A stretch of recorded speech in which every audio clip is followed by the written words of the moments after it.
Buenas tardes, les saluda Jorge Palma, estoy reemplazando a la profesora Úrsula Echeverría, como ya los chiquillos saben, y bueno, para quienes estén viendo la clase grabada, hoy tenemos nuestra cuarta clase del curso de Biología de Mención, en la cual hablaremos acerca de membrana celular y transporte celular.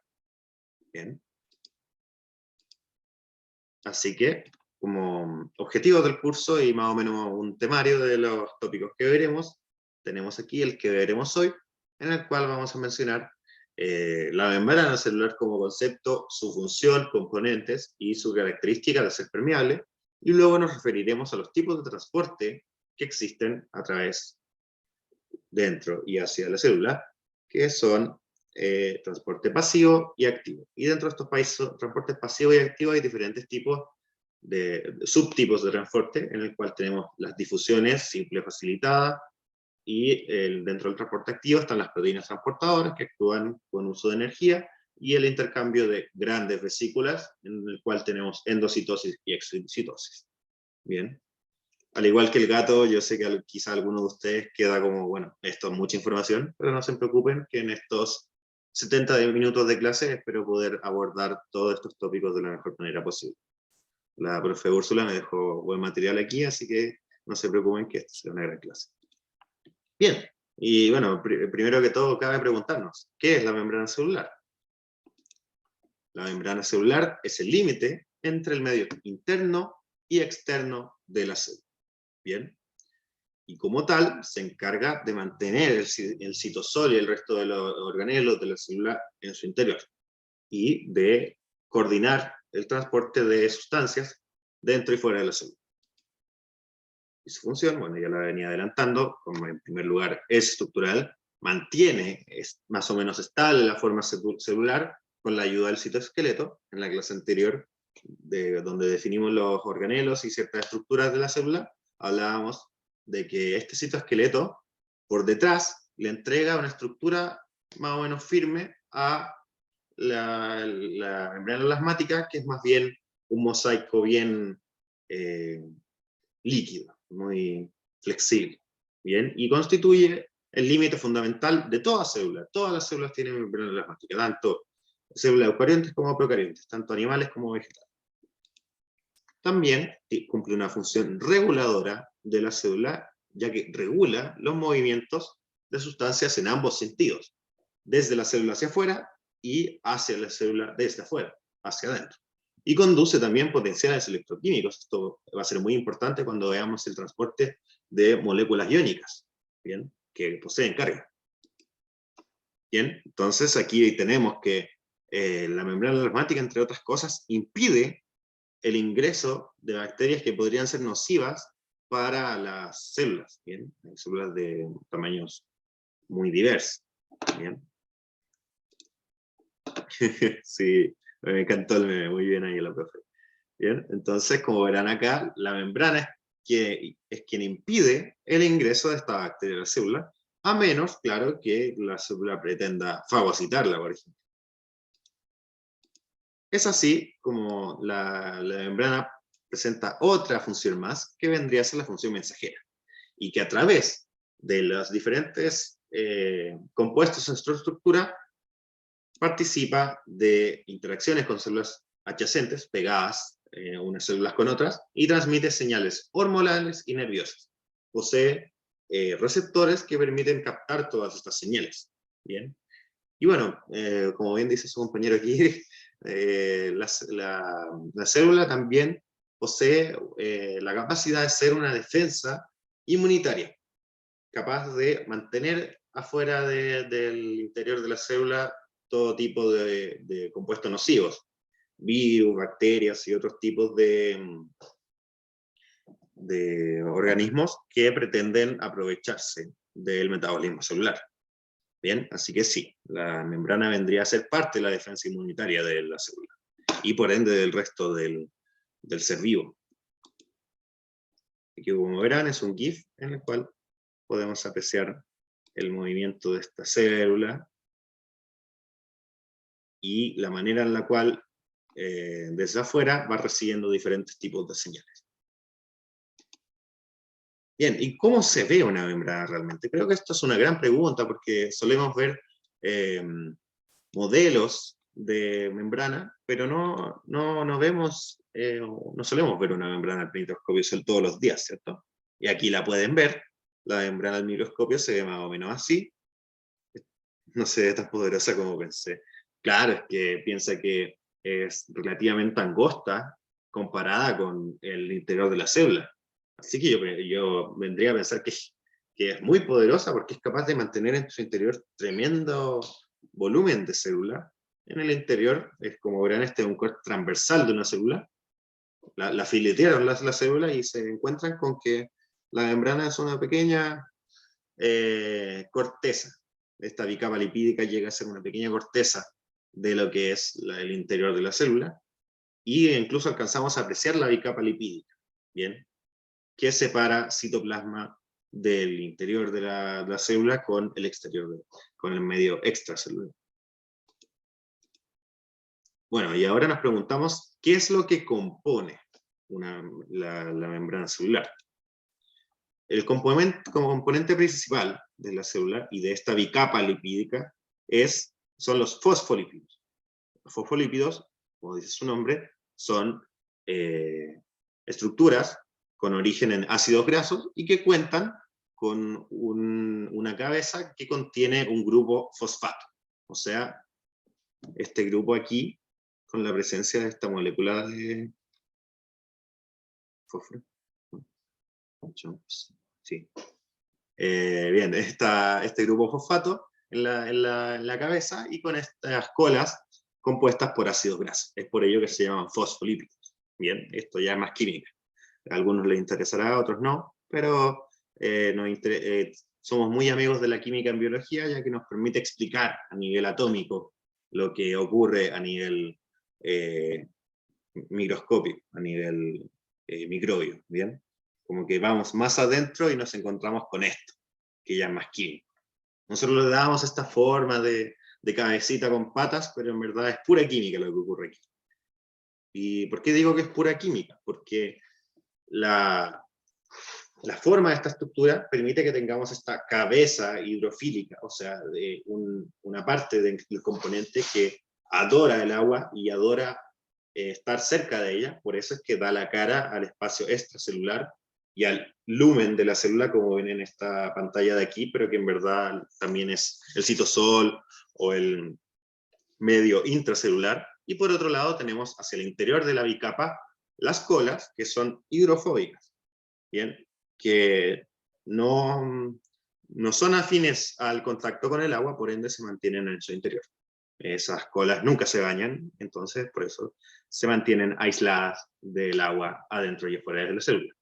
Bien, y esta forma de la membrana permite separar efectivamente el contenido en agua del interior de la célula del contenido de afuera, y para poder atravesar esta membrana se necesitan diferentes tipos de métodos, dependiendo del tipo de compuesto que queramos atravesar a través de la membrana. Bien, la membrana a su vez contiene incrustadas en su bicapa lipídica moléculas de colesterol, que es una molécula de origen esteroidal que le da estabilidad mecánica adicional para la membrana y previene el congelamiento celular. El colesterol es más rígido que los fosfolípidos, por ende, en una membrana con alta presencia de colesterol, como verán aquí, como que tuviéramos colesterol, fosfolípido y así, cuando tenemos alto colesterol, esto va a hacer que la membrana sea más rígida. No al punto de ser una pared celular, por supuesto, pero le va a dar una forma más rígida y a la vez va a prevenir que ante temperaturas bajas la célula sea tan sensible.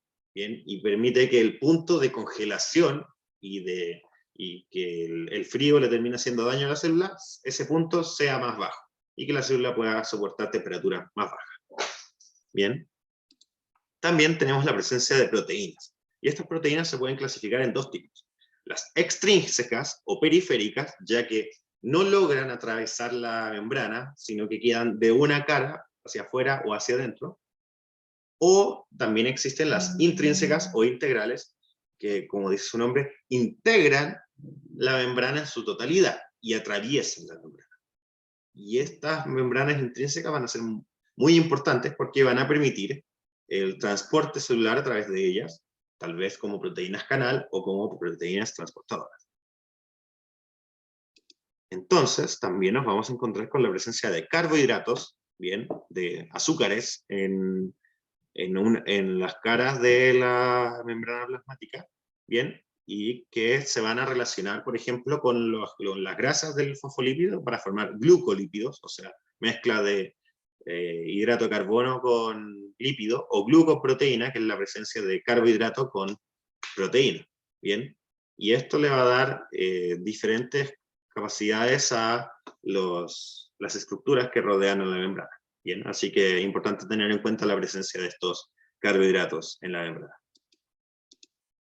Bien, aquí también tenemos otra imagen de una membrana de una célula, y como verán, pequeños pili a su alrededor, muchos pili, y esto al final son todas las estructuras que rodean la membrana. Bien, así que ahora les dejo algunas preguntas a la profe Úrsula. Bien, la primera nos dice que en el glucocálix, bien, los hidratos de carbono fijados en las proteínas y los fosfolípidos se caracterizan por 1. Aumentar la superficie de intercambio para los gases respiratorios. 2. Proyectarse desde la superficie externa de la membrana plasmática. O 3. Participar en el reconocimiento celular. Bien. No enfaticé mucho antes, de hecho creo que no lo mencioné el concepto de glucocálix, pero es importante que sepan que al final que es la presencia de glúcidos, que es otro nombre para los carbohidratos, en la membrana plasmática. Así que, considerando esto, ¿cuál de estos ítems consideran que es el correcto? 1, 2, 3, 2 y 3, o todas las anteriores. Bien. Ahí con algo de duda, la D puede ser, claro, que se proyecten desde la superficie externa. De hecho, creo que vimos una imagen al respecto. ¿Y podría ser que participen en el reconocimiento del celular? Sí, puede que nos ayuden con estas señales, esta función mensajera que habíamos mencionado antes. No sé si alguno tiene otra opinión. Ya la sé, que ayuda solo en reconocimiento. ¿A nadie le convence la 1? Que se supone que, profe, que se supone ¿Sí? que el glicocálix es como, está la membrana plasmática Sí, y es correcto. como una cadena que es de puros, creo que eran lípidos o no. Estamos hablando aquí de glúcidos, de carbohidratos. ¿Bien? Ya, eso, es como una cadena que es como un fideo que sobresale de la célula, entonces yo creo que contiene la 2 porque ¿cómo se llama? Hacer un fideo que sale, me imagino que eso, al ser ese fideo que sale, sabía la respuesta. Ya la Sí, no, vimos. pero estamos hablando de esto, ¿cierto? Sí, de Sí, estos fideos que sí, sí, el está fideo. bien. Estamos hablando de esa misma estructura. Por eso habíamos puesto esta imagen. Y bueno, ya vimos la respuesta, como bien decías.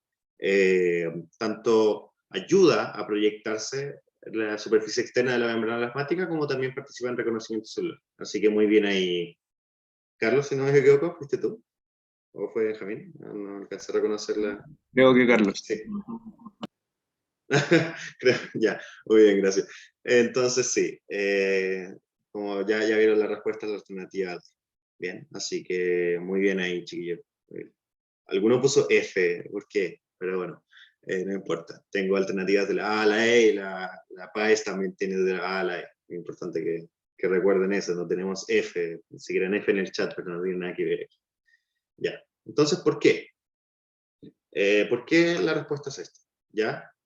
La superficie de intercambio para los gases respiratorios, y lo vamos a ver después cuando veamos los tipos de transporte, es gracias simplemente a la presencia de esta bicapa lipídica. Que haya estructuras de glucosa encima de la membrana no va a ayudar a que aumente esta superficie de intercambio, porque esto ocurre a través de la membrana, por medio de un proceso de difusión simple, porque son gases, son capaces de atravesar a través de la membrana a favor del gradiente de concentración. Bien. En cuanto a la 2 y la 3, esto sí ayuda, estos carbonos sí ayudan a a proyectarse, porque, o sea, sí se proyectan desde la superficie externa de la membrana plasmática, como que siempre surgen desde la membrana hacia afuera, como que crecen hacia afuera estas estructuras de carbohidratos y participan en el reconocimiento celular. Ahí muy bien, chiquillos, al decir la alternativa D, porque son estructuras de carbohidratos las que reciben las señales tanto hormonales como nerviosas desde el medio extracelular. Así que bien ahí, alternativa D. Bien. Bien. No sé si hay más preguntas referentes a este tema, si no pasamos a definir bien el concepto de permeabilidad. Bien, ya hicimos un spoiler con el tema de la difusión, pero es importante que podamos definir bien el concepto de permeabilidad y por qué la membrana plasmática posee permeabilidad selectiva. Bien. Entonces, el concepto de permeabilidad como tal es la capacidad de ciertos materiales de dejar pasar o de permitir que otro tipo de material atraviese su propia estructura. Bien, aquí tenemos figuras, por ejemplo, de... Claro, a su derecha tienen materiales impermeables. Por eso aparece el gatito ahí y Georgie con un impermeable. Por favor, Georgie, no vayas a buscar tu globo ni tu barquito en la lluvia, en fin. Pero el impermeable lo que hace es repeler el agua, mantiene el agua afuera de su estructura, y esto es porque probablemente esté hecha a base de un compuesto químico que sea hidrofóbico, ¿bien? Y que impide que el agua atraviese. En cambio, a su izquierda verán diferentes tipos de suelo, y el que en una de esas termina estudiando una carrera relacionada a la ingeniería y a la construcción, se darán cuenta que cuando se hace el estudio de mecánica de suelos, lo que verán es que dependiendo del tipo de material en el suelo, van a tener diferente permeabilidad, también hablando aquí del agua, que es un buen ejemplo. Por ejemplo, la gravilla y la arena, que son los primeros dos materiales, permiten que el agua atraviese mucho, que permee, o sea, que entre su estructura y retienen muy bien el agua. En cambio, el sílice y la arcilla son terrenos que retienen menos el agua, que permean menos el agua y por ende no la dejan pasar. Entonces, en un terreno de gravilla o de arena, probablemente tengan mayor capacidad de retener agua que un terreno arcilloso, y es por ello que uno no debe reconstruir un edificio sobre arena. Pero bueno, de repente hay gente sin escrúpulo y construye, después ocurre un terremoto y se cae, y uno se pregunta, bueno, ¿dónde está el ingeniero ahí? Probablemente sabiendo que no se podía hacer eso, fue ahí y construyó sobre arena de todas formas. ¿Bien? Así que, teniendo más o menos claro este concepto de lo que es la permeabilidad, ¿cierto? Aquí tenemos también una figura de un buen personaje en esta esquina, que atraviesa la pared. Bueno, esta pared es permeable a la personita. Eso es lo que quiero que entiendan. ¿Bien? Y bueno, como verán aquí, también es un GIF el tema del suelo y nos permite entender bien que hay tipos de suelo que permean mejor el agua que otros. Bien, entonces, ¿cómo podríamos definir la membrana plasmática? La podríamos definir como una membrana semipermeable. Y como tal, lo que se hace semipermeable implica que permite que ciertos compuestos atraviesen a través de ella y otros no, dependiendo tal vez de su tamaño o de su carga eléctrica, que son cosas muy importantes a nivel químico. Ya las vamos a ver. Y aquí en este diagrama, que de hecho suele estar en todos los libros de biología, nos vamos a dar cuenta que de acuerdo al gradiente de concentración, aquí estamos viendo todos transportes a favor del gradiente de concentración. ¿Qué significa esto? Que pasamos de un medio, de un líquido, de un vaso, entre comillas, que está con más concentración de azúcar, de sal, etc. Y estamos pasando estos compuestos a otro vaso que tiene menos concentración. Bien, entonces, ese concepto muy importante. A favor del gradiente significa que va de mayor a menor, buscando ¿Qué? El equilibrio, la homeostasis. Nosotros lo que queremos aquí, cuando vamos a favor del gradiente de concentración, es que al final, a ambos lados de la membrana, la concentración sea la misma. ¿Bien? Y va a haber casos en los cuales a la célula le interesa tener la misma concentración que el medio, sobre todo cuando se trata de agua.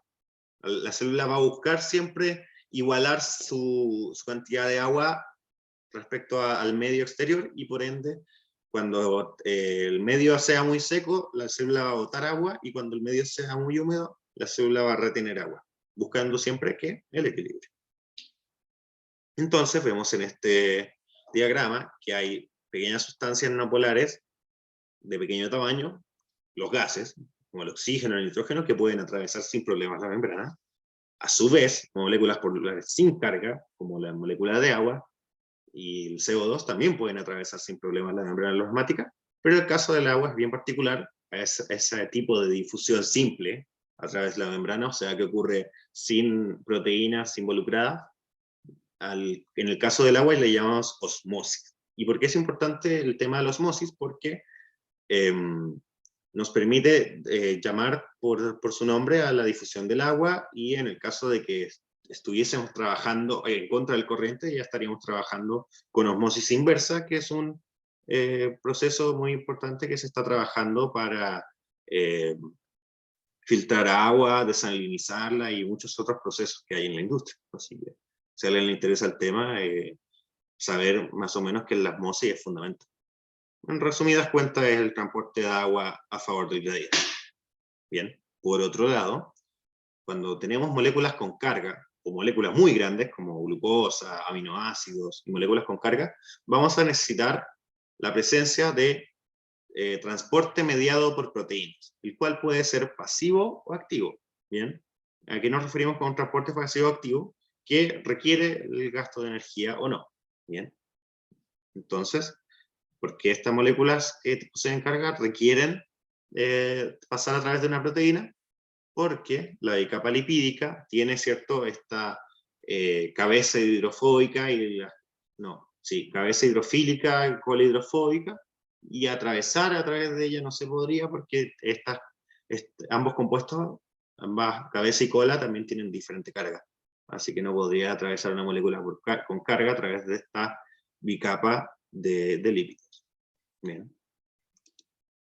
Y bueno, ahora nos vamos de lleno a lo que es el transporte celular, y lo vamos a clasificar, como ya les venía adelantando, dependiendo si utilizan energía o no. La energía de la célula, ¿cuál es? El ATP. Bien, entonces, cuando nosotros realizamos gasto de ATP, estamos hablando de transporte activo.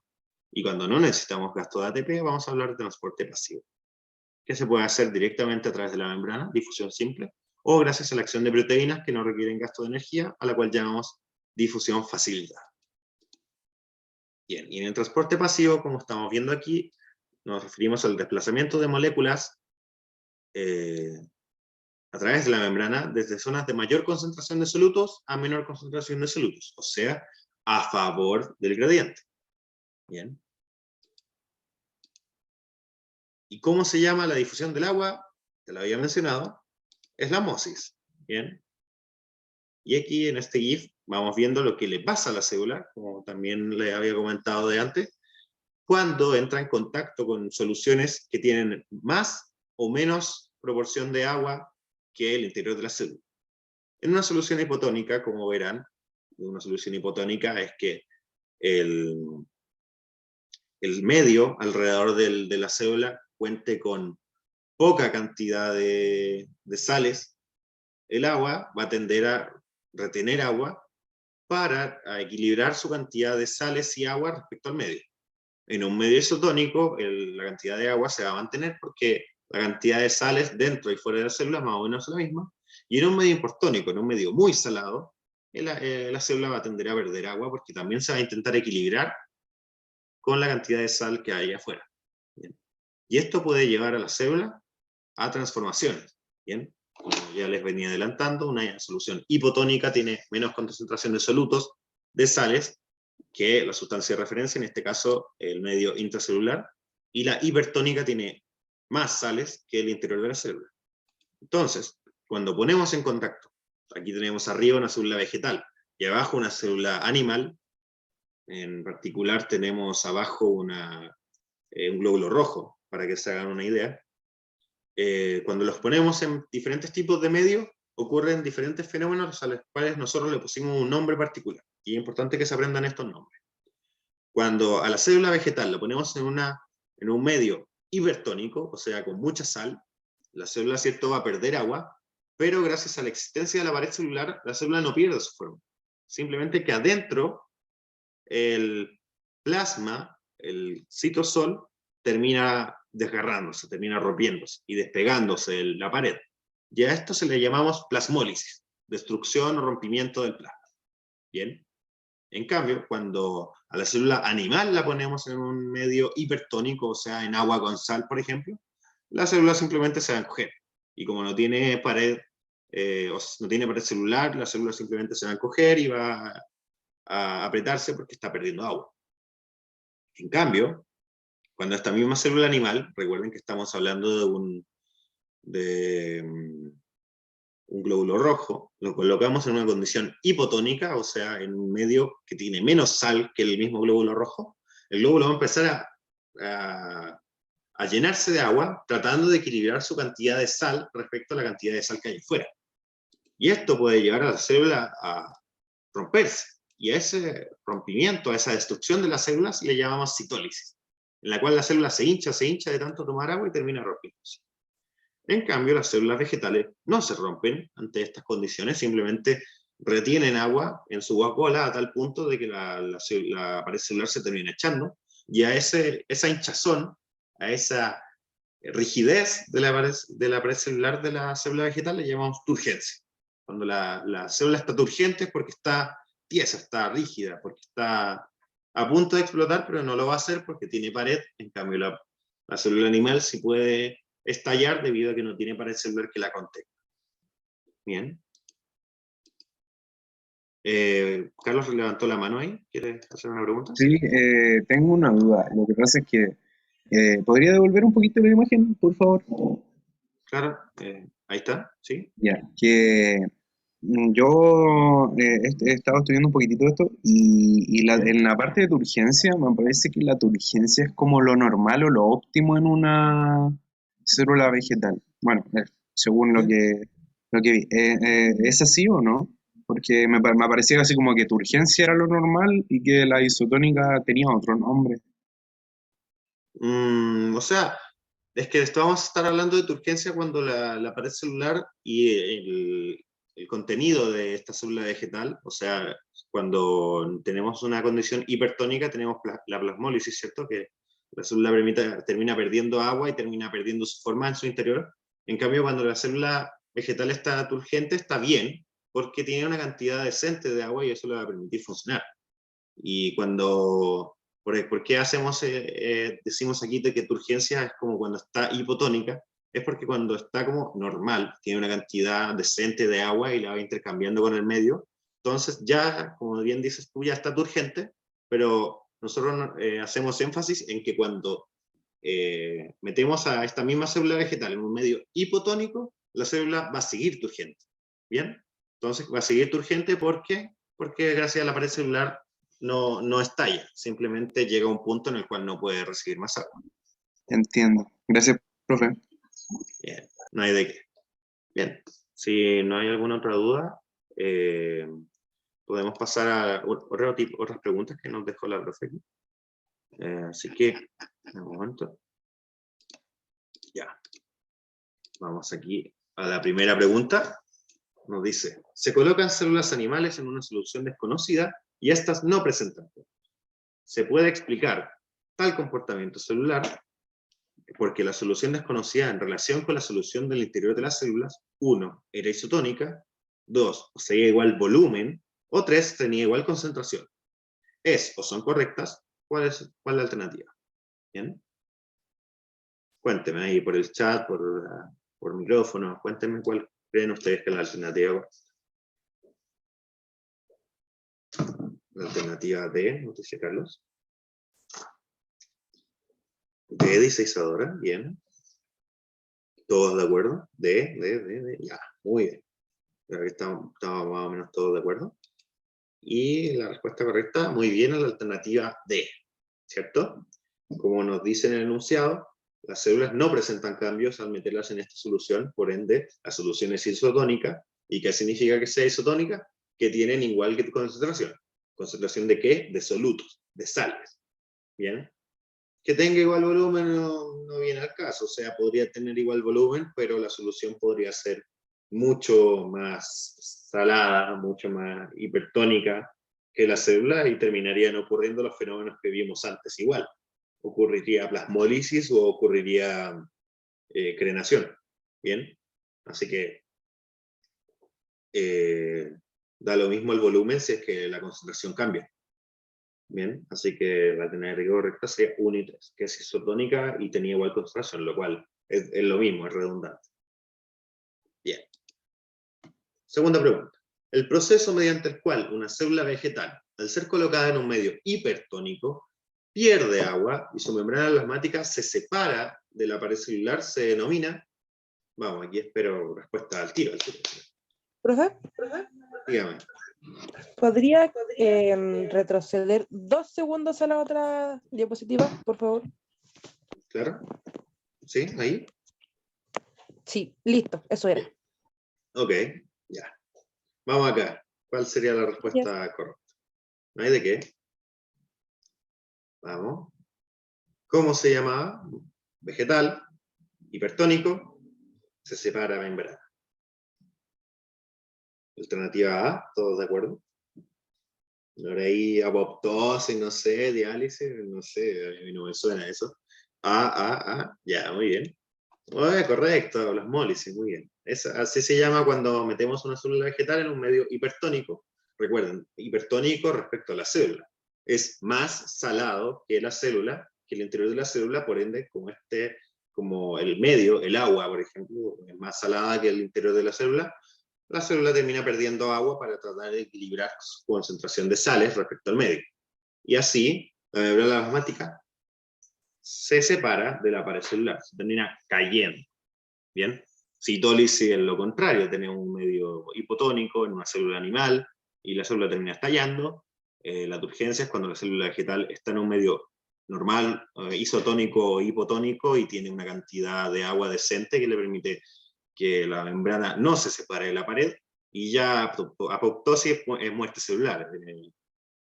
Y es lo que las células evitan cuando ocurre el cáncer, y la diálisis es un proceso mediante el cual se ayuda a las personas cuando tienen problemas en los riñones. O sea, la última dos alternativas, nada que ver.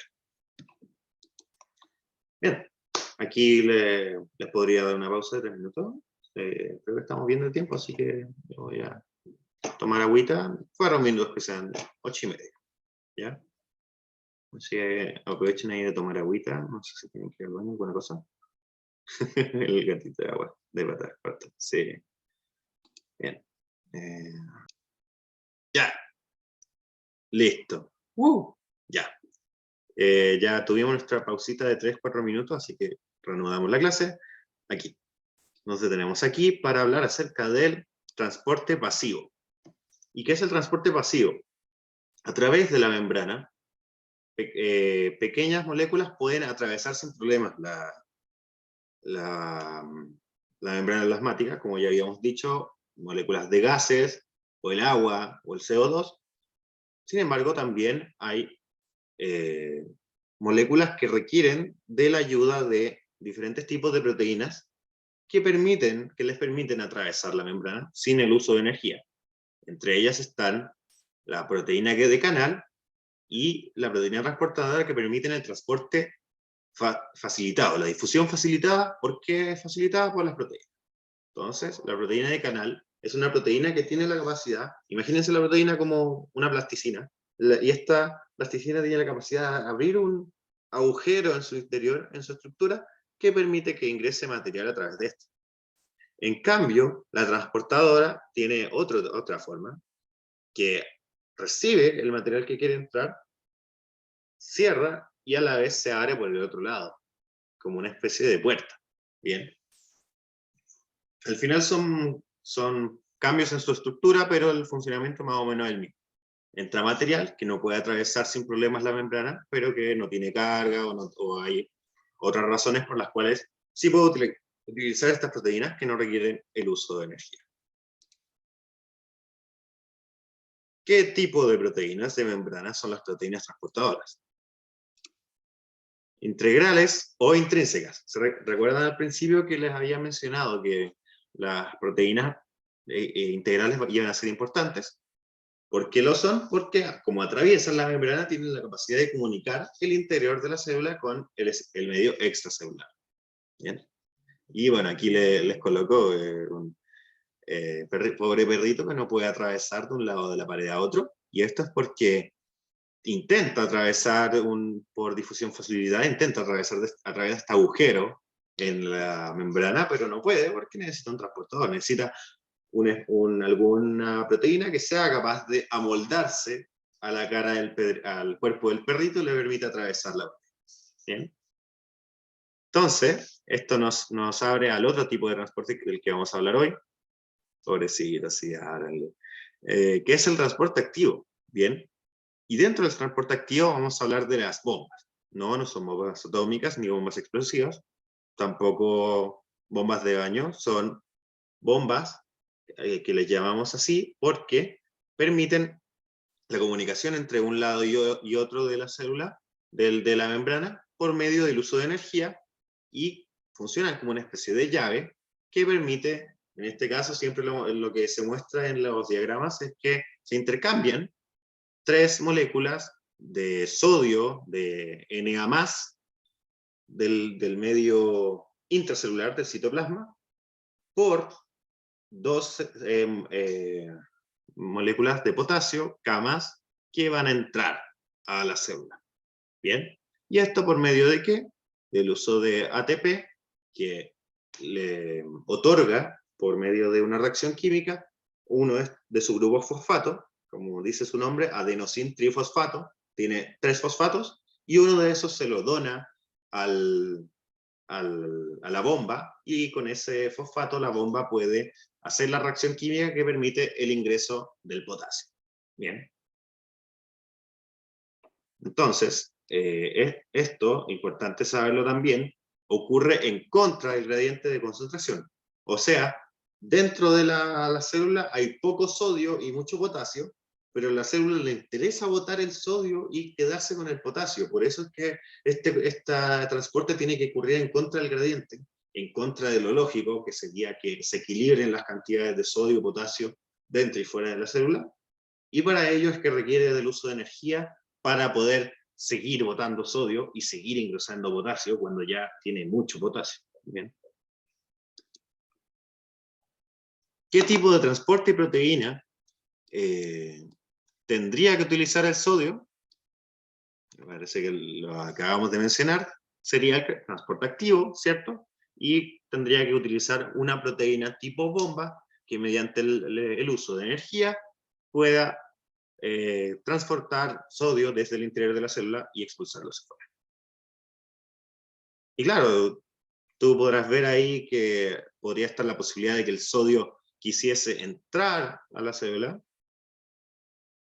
Y bueno, como las bombas sodio y potasio están hechas para expulsar sodio e ingresar potasio, tendría que ocupar un tipo de transporte proteico facilitado si es que el sodio quisiese entrar a la célula, porque es una molécula iónica. Y bueno, pasando al otro tipo de transporte activo, muy importante porque este ya ocupa cantidades masivas de energía para poder crear lo que son las vesículas, es el intercambio de estas vesículas, que son generadas por una membrana interna que aparece aquí, que en verdad es el aparato de Golgi, que es quien se encarga de expulsar ciertos compuestos nocivos, tóxicos, venenos, de la célula y expulsarlos hacia afuera. Este proceso, que se ve en la imagen de la izquierda, se llama exocitosis. Exo significa afuera. Entonces estamos echando material afuera de la célula, por medio de esta vesícula que se forma dentro de la célula y sube la burbujita y se abre en la membrana plasmática y permite expulsar material.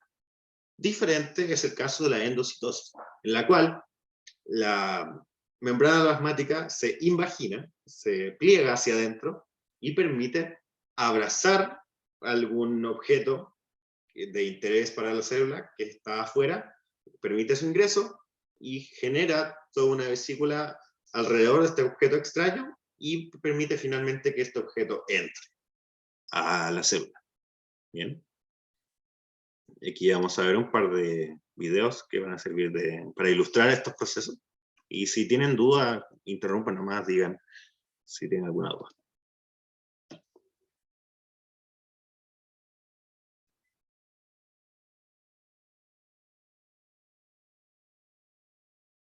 Bien, ahí se entendió, la célula botó material. Aquí necesito compartir sonido de toda la pantalla. Ya. Bueno, creo que estos primeros videos no tienen sonido, pero lo que viene después ya va a ser más entretenido. Sí, exocitosis, sí. Ya. Y aquí, bueno, otro diagrama también del proceso de exocitosis en el cual estamos expulsando material, ¿cierto? Y bueno, dentro de lo que es endocitosis vamos a tener dos tipos. El que veíamos en el diagrama anterior, de que dejábamos ingresar un objeto extraño, le llamábamos fagocitosis, porque se generan pseudópodos, que al final pseudópodo significa pies de mentira, falsos pies, que son apéndices, son pequeños piecitos que se forman en la membrana y que permiten abrazar este material, esta partícula sólida más grande que entra a la célula. En cambio, cuando la célula quiere ingresar grandes cantidades de líquido, de agarrar fluido extracelular del medio e ingresarlo a la célula, a eso se le llama pinocitosis, en la cual, en lugar de generar los pseudópodos, la célula simplemente se dobla hacia adentro, deja ingresar una gran cantidad de agua dentro de estas burbujas, y entra la vesícula con el agua hacia la célula. Aquí vamos a ver un ejemplo de pinocitosis.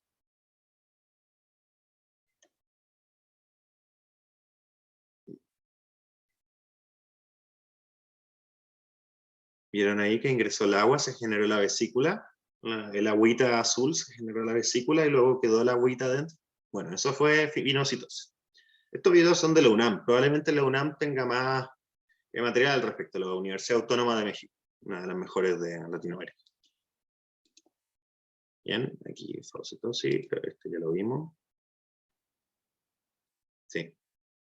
Ah, no, lo que vimos fue exocitosis.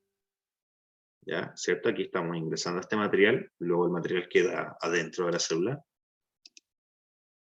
Y bueno, aquí para ilustrar mejor el proceso de fagocitosis y pinocitosis, tenemos como ejemplo la ameba, ¿cierto? Que el abrazo de una ameba puede ser fatal, así que mucho cuidado, chiquillos, si es que van a estar entre los microbios. Y bueno, también tenemos el ejemplo de Kirby, que es un personaje de Nintendo, y Kirby lo que hace es tragarse a sus enemigos para obtener sus poderes. Entonces, al igual que Kirby, las células lo que quieren es absorber los objetos de afuera para obtener sus nutrientes, y así obtener sus poderes, al igual que Kirby. Y bueno, aquí voy a necesitar dejar de grabar un momento, pero el link lo pueden ver, buscar probablemente en la descripción de este mismo video que voy a subir a YouTube, o si no, también en YouTube lo buscan como batalla de fagocitosis. Bien, luego voy a dar más detalles. Y bueno, la exocitosis es para expulsar material de la célula. Es el aparato de Golgi generando vesículas para expulsar material de la célula. Exo significa afuera. Entonces, todos los procesos en el cual nosotros estamos expulsando material de la célula por medio de vesículas son exocitosis. Bien. Luego de este ejemplo de fagocitosis, podemos continuar. Ya. Creo que con esos milisegundos no nos van a botar la clase. Bien. Ahora vamos a contestar algunas preguntas antes de terminar la clase. Sí, casi copyright. Bien, la primera pregunta nos dice: en el transporte activo, a diferencia de la difusión facilitada, se transportan en contra de un gradiente de concentración 2, necesita proteínas transportadoras, o 3, utiliza una fuente de energía. Vamos. ¿Quién me puede dar la respuesta aquí? Transporte activo a diferencia de difusión facilitada. ¿Bien? ¿Qué diferencia estos dos? ¿Qué hay en el transporte activo que no hay en la difusión facilitada? Vamos. Solo 1, solo 2, solo 1 y 3, solo 1 y 2. Todas, no sé.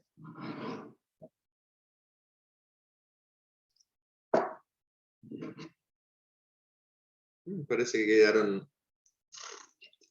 marcando ocupado con el video. Bien. Tal vez hay dudas referentes a este tema. Bueno, lo importante aquí es que sepan diferenciar que la difusión facilitada es un tipo de transporte pasivo. Por ende, hay una diferencia sustancial entre el transporte pasivo y activo. ¿Cuál era? Era la utilización de energía, ¿cierto? Por ende, la 3 sería correcta. Y bueno, tenemos 1 y 3, o 1, 2 y 3, así que una de ellas tiene que ser, la 1 también sería correcta.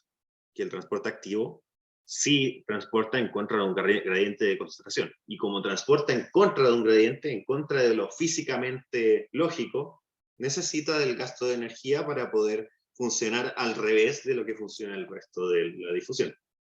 Así que, como bien dice Isadora, la respuesta correcta es C, porque tanto difusión facilitada como transporte activo utilizan proteínas transportadoras, solo que algunas necesitan el uso de energía, como las bombas de sodio y potasio, a diferencia de la difusión facilitada que no necesita energía.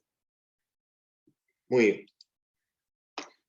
Pregunta 2. La formación de una vesícula y su posterior fusión con la membrana plasmática son eventos involucrados en el proceso de osmosis, diálisis, exocitosis, difusión simple o difusión facilitada.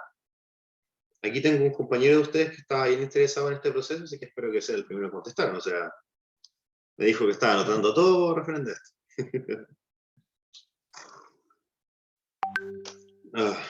Recuerden tomar agua, chiquillos, muy importante. Bien. Acuérdense, vesículas. Cuando hablamos de vesículas había un sufijo que siempre estaba presente, como la palabra siempre termina en algo. Vamos. Cuando hablamos de vesícula, ya, C, sí. La C ahí, C. Muy bien, muy bien. Entonces estamos hablando de eso, muy bien, bien. Felicidades, Isadora. Viene ahí también Rosita. Estamos hablando, de hecho, tienen los pasos del orden. Se forma una vesícula, se forma una burbujita desde el aparato de Golgi, tratando de expulsar material de la célula, y esta burbujita sube, y se fusiona con la membrana, y ahí cuando se fusiona con la membrana, esta burbujita se abre, porque pasa a formar parte de esta membrana, de esta pared de la célula, y al abrirse, expulsa el material que contenía en su interior.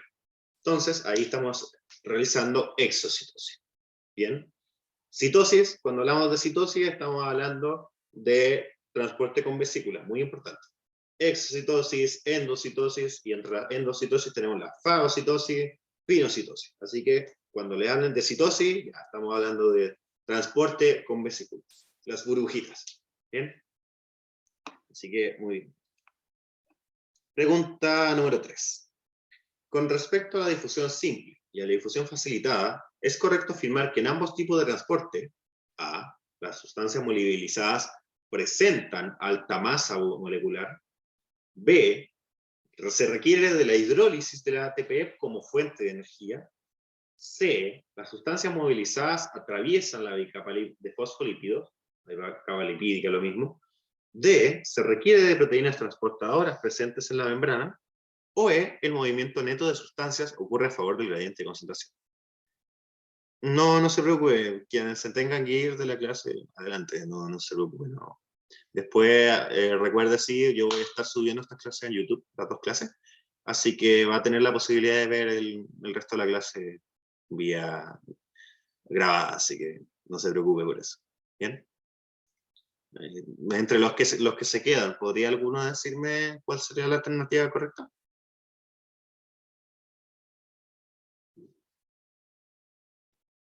Alternativa E, me dicen por aquí, ¿verdad? Rosita. Ya. Ya, muy bien, no te preocupes. Bien, me voy a quedar con la respuesta de sus compañeras y efectivamente la alternativa E, muy bien. Teníamos que llegar a algo que fuera afirmativo, que fuera correcto en ambos tipos de transporte. Y la A es incorrecta al tiro porque la difusión simple estamos hablando de moléculas muy pequeñas. La B también son ambos difusiones sin gasto de energía. La C, en el caso de la simple sí, en el caso de la facilitada no, porque necesitáis proteínas. En la D, la facilitada sí, en la simple no. Y la E es la única que nos satisface a ambas difusiones, que es que el movimiento neto de sustancias ocurre a favor del gradiente de concentración. Como verán aquí, ¿cierto? Todo ocurre a favor del gradiente. Y bueno, aquí también tienen un par de figuritas que les pueden servir para estudiar transporte activo. En particular, a mí me gusta ese GIF que te muestra ahí cómo llega la molécula de energía, el ATP, y al reaccionar con la proteína permite que ocurra su trabajo, que realice el trabajo de sacar el compuesto que está en el medio en una concentración mucho más baja de lo que ya está en la célula. Por eso aquí se ve claramente que actúa en contra del gradiente, porque a pesar de que en la célula hay más de estas moléculas rojas, y afuera, el transporte activo, la bomba, sigue sacando moléculas rojas de afuera y metiéndolas hacia adentro. Y bueno, en resumen, vamos a tener esta pequeña figurita que nos permite ilustrar cómo actúan los diferentes tipos de transporte, con los transportes activos, actuando con presencia de ATP, y los transportes pasivos sin presencia de ATP. Bueno, muchas gracias por su atención y probablemente nos estemos viendo. Como les venía adelantando, la profe Natalia se va a ausentar algunos martes, así que probablemente al menos durante este semestre me van a ver algunas veces más a mí. Así que cuando quieran voy a estar disponible para ustedes y ante cualquier duda, consulta, no duden en enviarme un correo. Así que nos estamos viendo. Chao, chao, chiquillos. No, gracias a ustedes por su atención.